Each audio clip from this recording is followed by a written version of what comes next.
కలిసొచ్చే కాలం వస్తే నడిచొచ్చే కొడుకు పుడతారంటారు.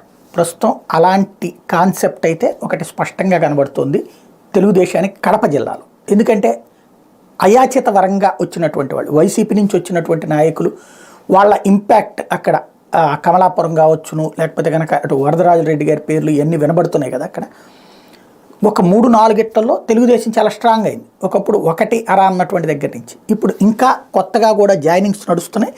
అందులో విజయసాయిరెడ్డి గారి బంధువు, అట్లాగే ఎవరైతే తారకరత్న సతీమణికి సంబంధించినటువంటి కుటుంబం ఇప్పుడు వైసీపీ తెలుగుదేశం పార్టీలో చేరుతూ ఉండడం.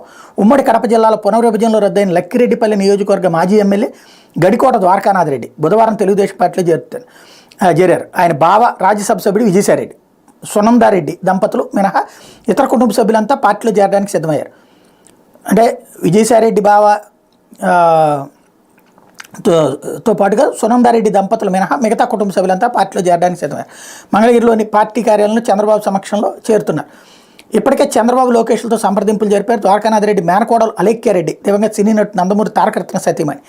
94లో తెలుగుదేశం పార్టీ నుంచి ద్వారకానాథ్ రెడ్డి ఎమ్మెల్యే గెలిచారు. లక్కిరెడ్డిపల్లి నియోజకవర్గం రద్దుగాగా పలు మండలాల రాయచోటిలో విలీనమయ్యాయి. ఈసారి రాయచోటి నుంచి ఆయన టికెట్ ఆశిస్తున్నారు. ఇక్కడ ద్వారకానాథ్ రెడ్డి చేరతం అన్నటువంటిది ఇక్కడ కీలకమైనటువంటి అంశం అవుతుంది. ఇంకొకటి, ఇప్పుడు రాయచోటి ఇప్పుడు బలమైనటువంటి అభ్యర్థి తెలుగుదేశానికి దొరికినట్టు అవుతుంది.